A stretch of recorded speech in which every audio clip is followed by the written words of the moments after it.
¿qué es la Biblia? Pues todo el mundo sabe qué es la Biblia. ¿Sí? ¿No? A veces sí, a veces no, sí. Unos saben, otros no. Hay mucha gente que no tiene una idea de realmente qué cosa es la Biblia. La Biblia son aquellos libros, porque acuérdense ustedes que la Biblia no es solamente un libro, sino que son aquellos libros que son el fundamento de nuestra fe. ¿Por qué creemos? ¿En qué creemos? ¿En qué basamos nuestra fe? ¿En qué basamos nuestro desarrollo y nuestro crecimiento cristiano? Bueno, pues precisamente en estos libros, en estos documentos que constituyen la Biblia. La Biblia es esta colección de libros y documentos acumulados a lo largo de unos 1500 años. Tal vez nosotros lo hemos oído muchas veces, pero tal vez hay gente que no, tal vez hay gente que se pregunta, bueno, ¿de dónde llegó la Biblia? No, pues alguien se inventó la Biblia o alguna iglesia se inventó la Biblia, mucha gente que dice la iglesia, hablando de la iglesia católica, se inventó la Biblia, compuso la Biblia. Ah, otras personas ingenuamente pueden decir, no, pues la Biblia de repente cayó del cielo, ¿verdad? El libro apareció ahí de repente de buenas a primeras.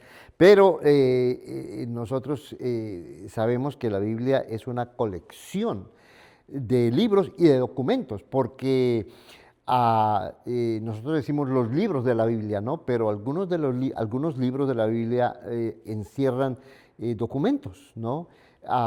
Documentos que fueron acumulándose a través de estos 1500 años y se fueron poniendo, se fueron juntando para formar lo que hoy en día conocemos la Biblia. Por supuesto, se fueron juntando bajo la dirección de Dios, porque Dios está detrás de todo esto.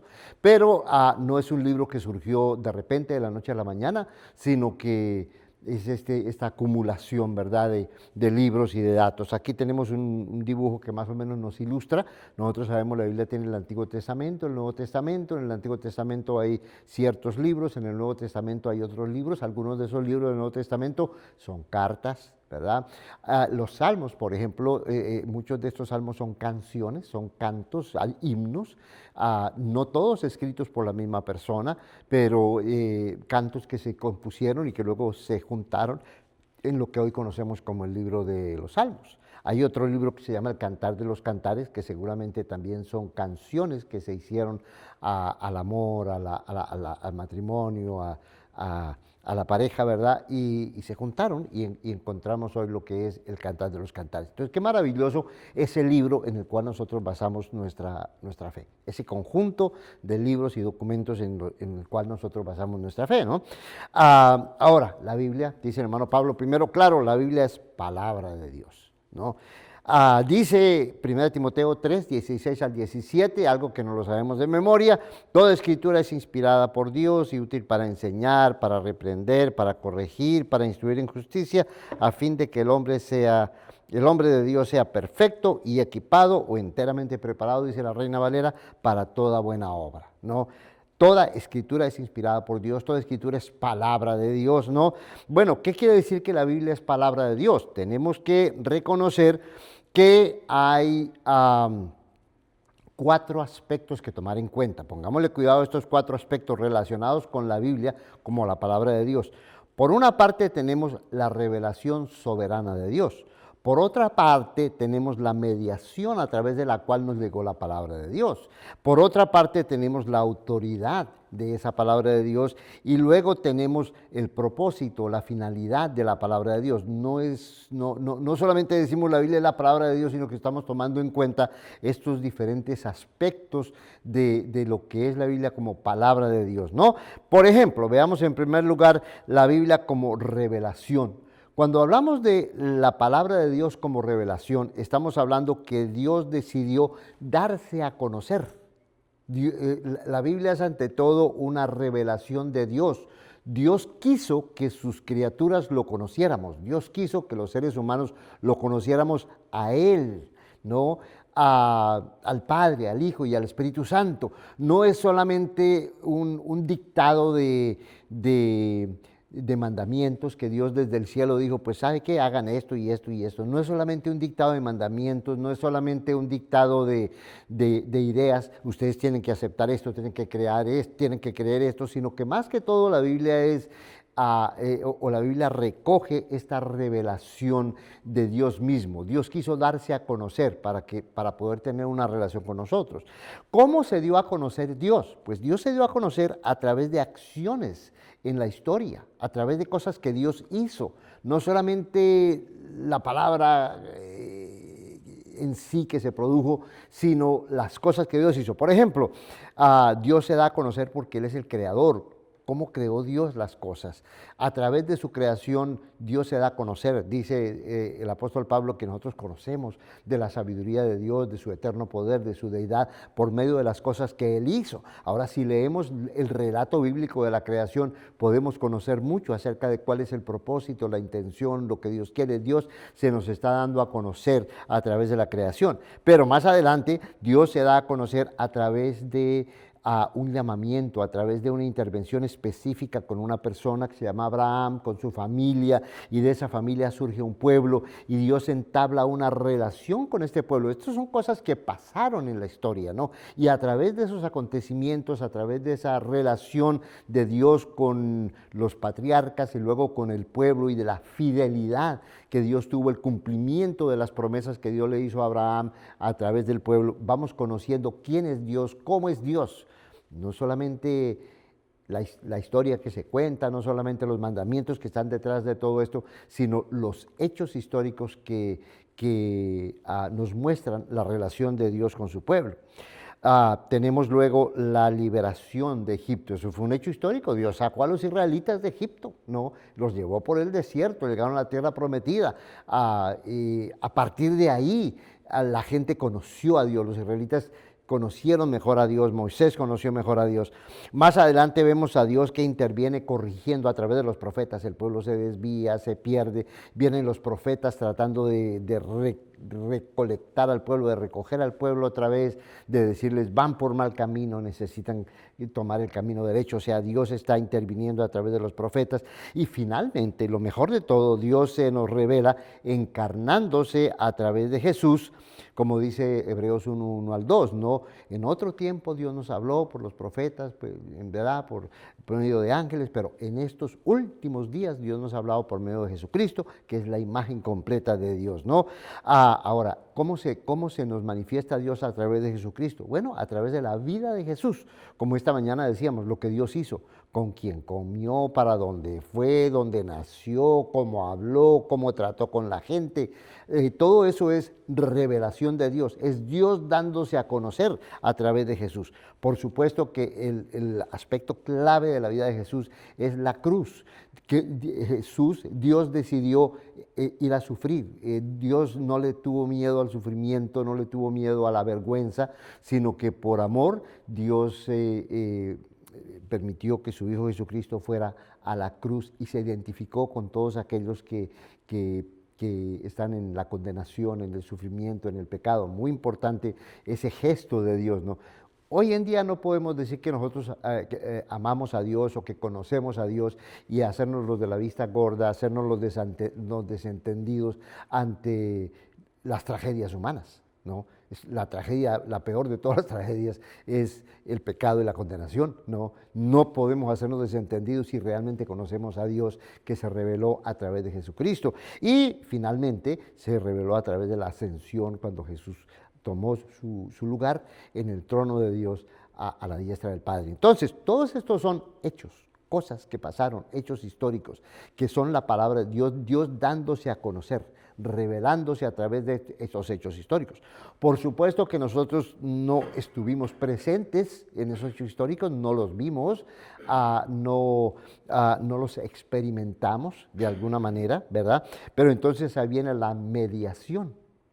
Dios se nos comunica, se nos revela a través de palabras humanas. Es la palabra de Dios, pero a través de palabras humanas. ¿Sí? Obviamente que Dios no nos habla con palabras de Dios porque no entenderíamos. Son palabras nuestras, son palabras humanas. ¿Qué quiere decir eso? Bueno, que Dios nos habló a través de personas reales que experimentaron las acciones de Dios. Abraham, Moisés, David, Isaías, Lucas, Pablo, Mateo, Pedro, fueron personas reales que experimentaron esa presencia de Dios en la historia, ¿no? No eran seres angelicales, ¿no? Eran personas reales a través de las cuales se nos comunicó el mensaje. Personas como nosotros, común y corriente, o sea, personas humanas. Estas personas hablaron y escribieron en lenguas humanas. Usaron el griego, usaron el arameo, usaron el hebreo para comunicarse con nosotros. Era su idioma. Hablaron en el idioma que ellos conocían, en un idioma humano. Posteriormente la Biblia ha sido traducida en lenguajes humanos. Tenemos en español, tenemos el inglés, traducidos de los idiomas humanos originales que se usaron para mediar esa palabra de Dios, ¿no? Estas personas fueron inspirados en contextos culturales e históricos específicos. Dios inspiró a estas personas, pero los inspiró en sus momentos, en su vida, en las circunstancias que estaban pasando, ¿no? Que estaban cautivos en Babilonia. Pues ahí, en ese contexto, en ese sufrimiento, en esa coyuntura de ser un pueblo esclavizado en Babilonia, ahí Dios habló en ese contexto, ¿no? Que estaban esclavos en Egipto, que estaban en el desierto, que tenían un rey, que estaban rodeados de naciones que tenían reyes. En todos esos diferentes contextos Dios habló. Jesucristo nació en un contexto muy específico, ¿no? Nació allá en Belén de Judea, se crió y creció y predicó en lo que es la tierra de Israel, Galilea, Samaria. Jesús no fue a Egipto. Bueno, cuando chiquito lo llevaron a Egipto, ¿verdad? Pero luego regresó su ministerio principal en esa región de Galilea, Samaria, Judea, ¿no? Por ejemplo, cuando Jesús habla con la mujer samaritana, vemos ese conflicto que hay en aquel entonces entre samaritanos y judíos. Para nosotros ese contexto cultural, pues ya no está presente. Nosotros no tenemos ningún conflicto con los samaritanos. Pero no quiere decir que no tengamos conflicto con otras personas o que no haya otras personas que tienen conflicto, y que lo que Cristo hizo con la mujer samaritana tiene mucho que enseñarnos a nosotros en nuestro contexto. Por eso decimos que estas personas también usaron diversos géneros literarios. Por ejemplo, algunos nos contaron la historia, nos narraron qué era lo que estaba pasando. Otros escribieron poesías, otros escribieron poemas, proverbios. Otras personas articularon la ley de Dios, los mandamientos, ¿no? Dios escribió los 10 mandamientos y ellos pasaron esos 10 mandamientos en su lengua. Otros usaron la profecía, ¿no? Y en fin, tenemos en el Nuevo Testamento varios escritores que usaron el género de las cartas. Entonces, todo eso lo encontramos en la Biblia. ¿Qué quiere decir? Que Dios se está comunicando a través de nuestro idioma, de nuestras lenguas, de nuestros géneros propios que usamos en la literatura, ¿no? Ahora, en todo esto, hermanos, Cristo es la clave de la palabra de Dios, desde el Antiguo Testamento hasta el Nuevo Testamento, desde la creación hasta la segunda creación. Cristo es la clave de todo, ¿no? Entonces, cuando decimos que la Biblia es la palabra de Dios, tenemos que entender que la Biblia es palabra de Dios más que un libro, o que la palabra de Dios es más que un libro, que es una persona, Cristo. No es solamente un libro, es la persona de Cristo. En el principio era el verbo, o sea, en el principio era la palabra, y la palabra era Dios, y la palabra estaba con Dios, y el versículo 14 dice que la palabra se hizo carne y habitó entre nosotros. Entonces, palabra de Dios, más que un libro, es la persona de Cristo, ¿no? Ahora, los escritos bíblicos son palabra inspirada acerca de la palabra. A ver si captamos la idea. Los escritos bíblicos son palabra inspirada por Dios. ¿Por qué? Porque Timoteo dice, toda escritura es inspirada por Dios. Pablo le escribe a Timoteo, toda escritura es inspirada por Dios. Pero es palabra inspirada acerca de la palabra por excelencia, que es Jesús, ¿no? Estos escritos bíblicos, documentos, libros bíblicos, son el instrumento que Dios usa para llevar a cabo su propósito. Dios tiene un propósito, una meta. y a través de la Biblia, a través de todos estos escritos bíblicos, Dios lleva a cabo ese propósito eterno. O sea que si nosotros leemos la Biblia sin entender cuál es el propósito, o sin interesarnos por el propósito, o sin querer alinearnos con el propósito de Dios, no vamos a poder captar lo que realmente es la palabra de Dios, porque la palabra de Dios es esos libros, ese instrumento que Dios usa para cumplir su propósito, ¿no?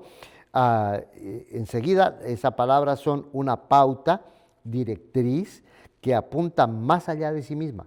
La Biblia no se encierra en sí misma, sino que la Biblia es como una señal que va más allá de ella misma, desde la creación, ¿verdad? Y luego lo que Dios hizo para redimir la creación, la redención, y finalmente los cielos nuevos y la tierra nueva de la que habla la palabra, ¿verdad? O la consumación del plan de Dios. Toda una trayectoria. La Biblia nos apunta a esa trayectoria, ¿no? Ahora, podemos hablar de la Biblia como palabra autoritaria, la autoridad de la palabra de Dios. Es más que una autoridad que define, es una autoridad que nos llama a una relación nueva con Dios y unos con otros. No es simplemente una autoridad para decirnos qué está bien o qué está mal, qué es verdad y qué es falso. Cuando uno tiene dudas acerca de una palabra en español, en el idioma que sea, ¿qué hace uno? Va a un diccionario. El diccionario es la autoridad final. ¿Qué dice el diccionario que es esta palabra? No importa lo que tú pienses o creas que es la palabra, lo que significa la palabra es lo que el diccionario dice. Bueno, la Biblia no es un simple diccionario, no es simplemente para definir ciertas cosas, sino que es una palabra que nos llama a formar una relación nueva con Dios y obviamente unos con otros. Si tenemos una relación nueva con Dios, vamos a tener una relación unos con otros.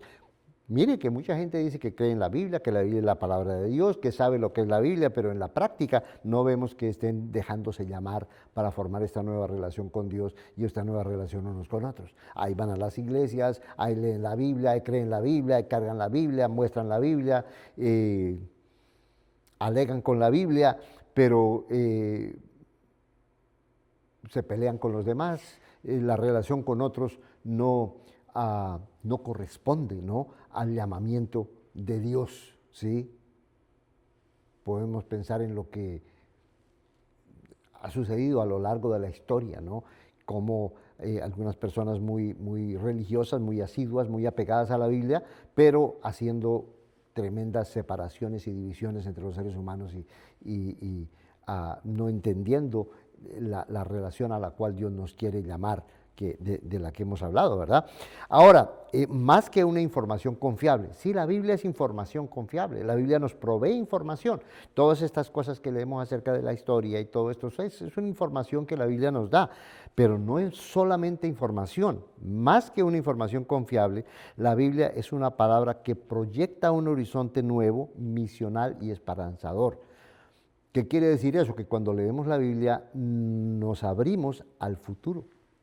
No es solamente las cosas que pasaron y cómo pasaron y qué se hicieron, todo eso, sino que es una palabra que nos abre la mirada hacia lo que Dios planea hacer, hacia la esperanza que tenemos adelante, ¿no? Un horizonte nuevo, misional y esperanzador. Más que normas y mandatos. ¿Cuántas personas piensan que la Biblia son normas y mandatos? ¿Qué dice la Biblia? No, pues que nos manda esto, nos manda aquello, no. A veces cuando uno está hablando con las personas le dicen, ¿y qué manda? ¿Qué se manda en su religión? ¿Cuáles son los mandamientos? ¿O cuáles son las prohibiciones? No, la Biblia no es un conjunto de prohibiciones y mandamientos. Claro que sí tiene mandamientos, claro que sí tiene prohibiciones, pero la Biblia no es esencialmente un conjunto de normas, mandatos o prohibiciones, sino que es una palabra viva que nos transforma.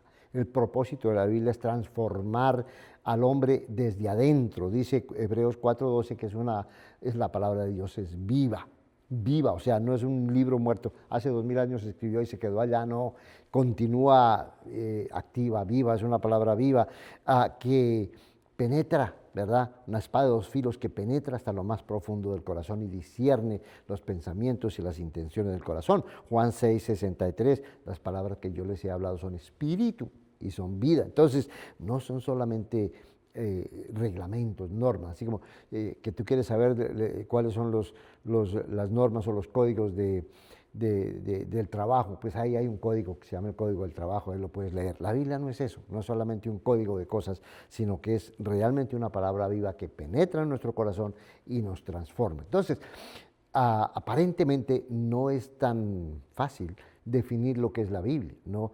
Cuando nos compenetramos con la palabra de Dios, con la Biblia, nos damos cuenta que es mucho más de lo que a veces pensamos, ¿no?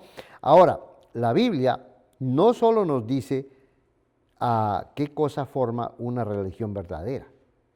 La Biblia no es solamente para decirnos qué es una religión verdadera, cuáles son los cultos verdaderos, cuáles son las prácticas religiosas verdaderas. No, la Biblia nos muestra cómo vivir todos los días. La Biblia es un libro que nos habla de la vida diaria, del caminar con Dios día a día, momento tras momento. La Biblia es un libro que nos impulsa a crecer en el amor, ¿no? Uno puede guardar todos los mandamientos, como dijera el apóstol Pablo, puedo dar de comer a los pobres, puedo dar mi cuerpo para ser quemado, pero si no tengo amor no he hecho nada. Uno puede cumplir todos los mandamientos, pero si no crece en el amor, no está recibiendo realmente la palabra de Dios. Está leyendo un libro, quizás está aprendiéndose un libro, quizás está tratando de seguir los parámetros de un libro, pero no está realmente recibiendo la palabra de Dios, porque la palabra de Dios nos hace crecer en el amor. La Biblia nos capacita para discernir, para que podamos saber entre lo verdadero y lo falso, no solamente las proposiciones verdaderas y falsas, sino las actitudes verdaderas y falsas, las tendencias verdaderas y falsas, la luz y las tinieblas, ¿no?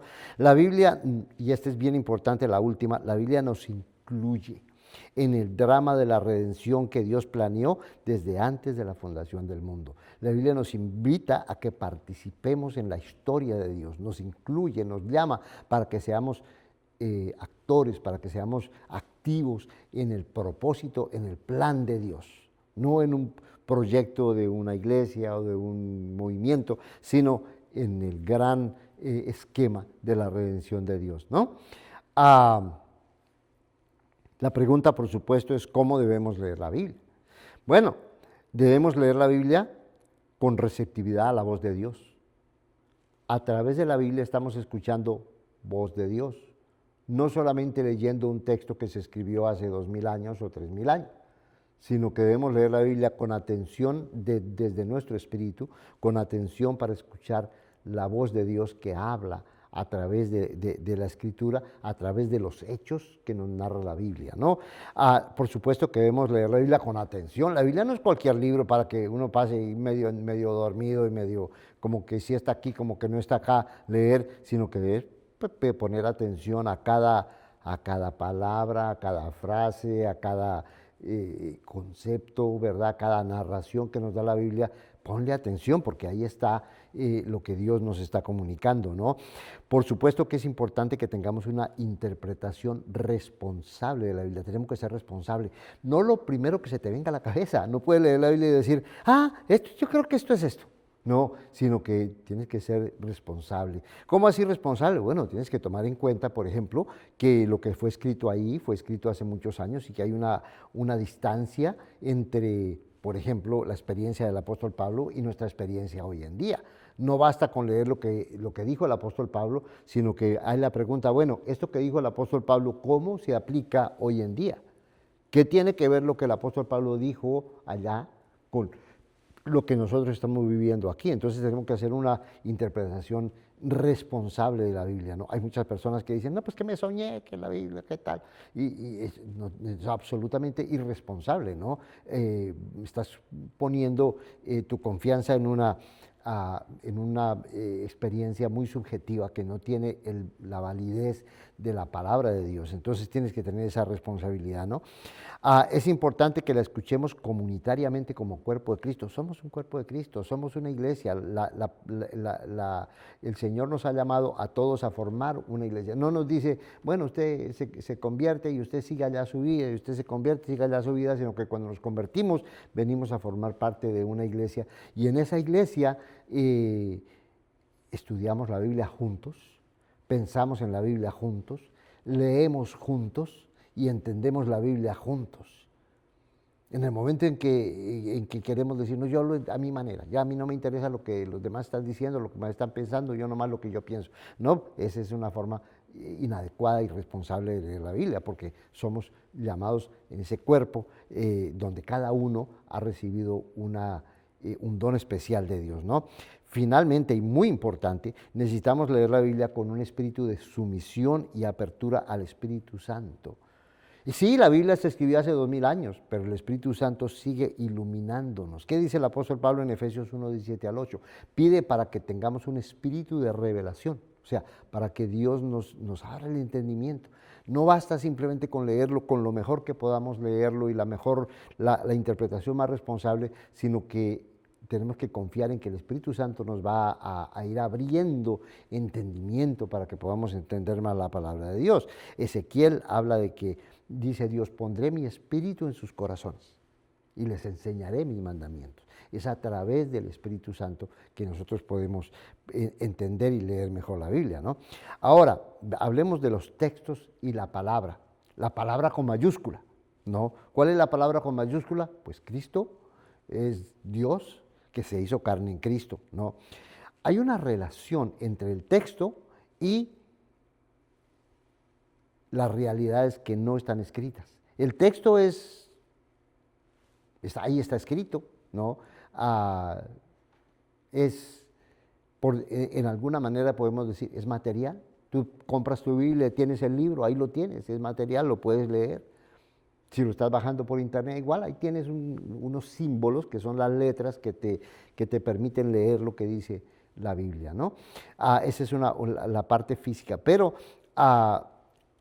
esa parte física está relacionada con las realidades que no son físicas. Por ejemplo, ese texto es una autorrevelación de Dios, no es simplemente un texto, es Dios dándose a conocer. No puedes abrir la Biblia y leer, estoy leyendo un texto. Sí estás leyendo el texto, pero detrás de ese texto está que Dios que quiere que tú lo conozcas, Dios que se da a conocer. Si tú lees el texto y no creces en el conocimiento de Dios, pues no estás leyendo correctamente la palabra de Dios, ¿sí? Está Jesucristo. La Biblia tiene que ver con Jesucristo, como decíamos, desde Génesis hasta Apocalipsis. Jesucristo es el que da a conocer a Dios. A Dios nadie le vio jamás, pero el unigénito Hijo de Dios le ha dado a conocer. Está leyendo la Biblia, está leyendo los evangelios, está leyendo las cartas de Pablo, está leyendo profecías en el Antiguo Testamento. Todo eso apunta de una u otra manera ¿a qué? A Cristo, que es el que da a conocer a Dios. Y finalmente la Biblia, el texto, está relacionado con el Espíritu Santo que está en nosotros y que nos guía. No estás leyendo solo el texto, no estás simplemente con un documento enfrente, sino que está el Espíritu Santo, el documento y tú, y las realidades espirituales de las que habla ese documento que tienes enfrente. Ahora, ¿cuáles son las dimensiones de la revelación? Vamos a hablar de 3 dimensiones en la revelación de Dios. La primera dimensión la llamamos la dimensión noética. Esa puede ser una palabra nueva para algunos. Noético. Noético tiene que ver con la mente, ¿no? Mental, cognitiva, entender las cosas con tu cerebro, con tu mente, ¿no? Esa es una dimensión de la revelación. Primera de Corintios capítulo 1, versículo 5, dice el apóstol Pablo a los corintios, porque en todo ustedes fueron enriquecidos en él, en toda palabra y en todo conocimiento. Ustedes saben todo, ustedes han entendido todo, Dios les ha dado mucho entendimiento, saben muchas cosas, ¿no? Esa es la parte noética de la revelación de Dios. Conocemos muchas cosas mentalmente acerca de Dios, pero está la otra parte, que es la parte afectiva, los sentimientos, la realidad interior de nosotros, ¿no? Romanos capítulo 5, versículo 5 dice, la esperanza no desilusiona, ¿sí? La esperanza anima. Ese ánimo no es noético, es algo que pasa en el corazón. La esperanza no desilusiona. ¿Por qué? Porque el amor de Dios ha sido derramado en nuestros corazones por medio del Espíritu Santo que nos fue dado. Entonces, cuando estás leyendo la Biblia, esa lectura de la Biblia produce en nosotros ¿qué? Ánimo, produce en nosotros esperanza, produce en nosotros amor, produce en nosotros confianza, certeza. Esas realidades espirituales no solamente dependen del texto, sino que tienen que ver con la respuesta afectiva nuestra a la palabra de Dios. Pero tenemos también la realidad espiritual, la dimensión espiritual. ¿Qué dice Gálatas 5:22? El fruto del Espíritu. ¿Estás leyendo la Biblia? Bueno, el fruto del Espíritu es amor, gozo, paz, paciencia, benignidad, bondad, fidelidad, mansedumbre y dominio propio. El fruto del Espíritu que produce en nosotros estas características, ¿no? Entonces, decimos la Biblia es la palabra de Dios, pero ¿cuántas personas pueden leer la Biblia y dónde quedó el fruto? No se ve, no apareció el fruto. ¿O dónde quedó la parte afectiva? ¿Dónde está el amor? ¿Dónde está el entusiasmo? ¿Dónde está el gozo? ¿No? Jesús vino para que nuestro gozo se cumpliera en Él. ¿Verdad? Si leemos la Biblia, entonces tenemos esa respuesta. Y por supuesto, tenemos la parte noética. A veces nuestra lectura de la Biblia es más a nivel noético, ¿no? A entender por qué lo dijo, qué es lo que dice ahí, qué es lo que debemos hacer nosotros, y mentalmente lo entendemos. Pero acuérdense, hay tres dimensiones: la parte mental, la parte afectiva y la parte interior del espíritu que produce estos cambios en nuestra vida. Bueno, entonces, en conclusión, la Biblia, hermanos, no es simplemente un libro religioso. Muchas personas piensan que la Biblia es un libro religioso. ¡Ay, va ese señor con la Biblia! ¿A quién será? ¿A qué iglesia va? ¿Alguna iglesia va? Es religioso. La Biblia no es simplemente un libro religioso, ni es una colección de textos antiguos que estudiamos desde fuera. Qué interesante los textos, los temas históricos que trata la Biblia, ¿no? Una colección de textos antiguos. Algunas personas dicen, no, pues eso es tan antiguo, ¿ya para qué? ¿Ya quién quiere saber eso que pasó hace 2000 años? ¿Para qué nos interesa cuando hoy estamos hablando de grandes innovaciones modernas? No, la Biblia no es simplemente una colección de textos antiguos, no, es el medio que Dios ha escogido para darse a conocer. Ahí tienes tu Biblia, la tienes en tu casa, la tienes en tu teléfono, donde quiera que tú leas la Biblia. Ese es el medio que Dios ha escogido para que tú lo conozcas a Él, para darse a conocer, para formar su pueblo. Ese es el propósito. Dios quiere formar un pueblo nuevo, Dios quiere formar su iglesia y para incluirnos en su propósito eterno de Dios. Ahí está la finalidad de la Biblia. ¿Cuántas personas toman la Biblia nomás para debatir y pelear y mostrar que yo tengo la verdad, que yo soy superior y que yo sé más que tú? Todas esas son finalidades equivocadas, ¿no? La Biblia fue dada para que seamos formados como pueblo de Dios y para incluirnos en ese propósito eterno de Dios. Ahora, Dios ha hablado, pero sigue hablando. Dios sigue hablando de manera soberana. Dios te va a revelar lo que te va a revelar, Dios te va a guiar como te va a guiar, tú vas a leer la Biblia y es prerrogativa de Dios que tú conozcas lo que Dios quiere que conozcas, ¿no? No podemos exprimirle el conocimiento a Dios. Dios se revela cuando Él quiere revelarse, como Él quiere revelarse, ¿no? Es de manera soberana. Pero la Biblia nos interpela, o sea, nos conecta, nos juzga, porque estamos leyendo la Biblia y de repente la voz de Dios nos acusa, nos juzga, nos dice lo que está mal, nos transforma a través de estos textos bíblicos con palabras humanas, siguen siendo palabras humanas, en contextos, en circunstancias históricas reales, porque está leyendo lo que pasó, como esta mañana estábamos leyendo lo que pasó con Zaqueo. Podemos leer lo que le pasó a David, ¿verdad? Podemos leer todas estas cosas, son historias, pero a través de esas historias Dios nos está interpelando, nos está hablando con lenguajes comprensibles, pero también en contextos presentes, concretos. Puedes saber mucho de las cosas que pasaron en la antigüedad, pero ¿de qué sirve que sepas un montón de cosas que pasaron en la antigüedad si no puedes tomar una postura en el contexto presente en el que estás viviendo, ¿no?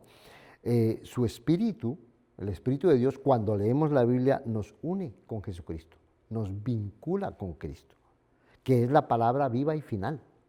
Si no nos vinculamos con Cristo, si no ocurre esa inserción de Cristo en el corazón y de nosotros en Cristo, no estamos leyendo palabra de Dios por más Biblia que estemos leyendo, ¿sí? El propósito es vincularnos con Jesucristo, palabra viva y final, en quien converge toda la historia de la redención. En Cristo está todo lo que Dios ha hecho, desde la creación hasta la consumación del plan divino en los cielos nuevos y la tierra nueva.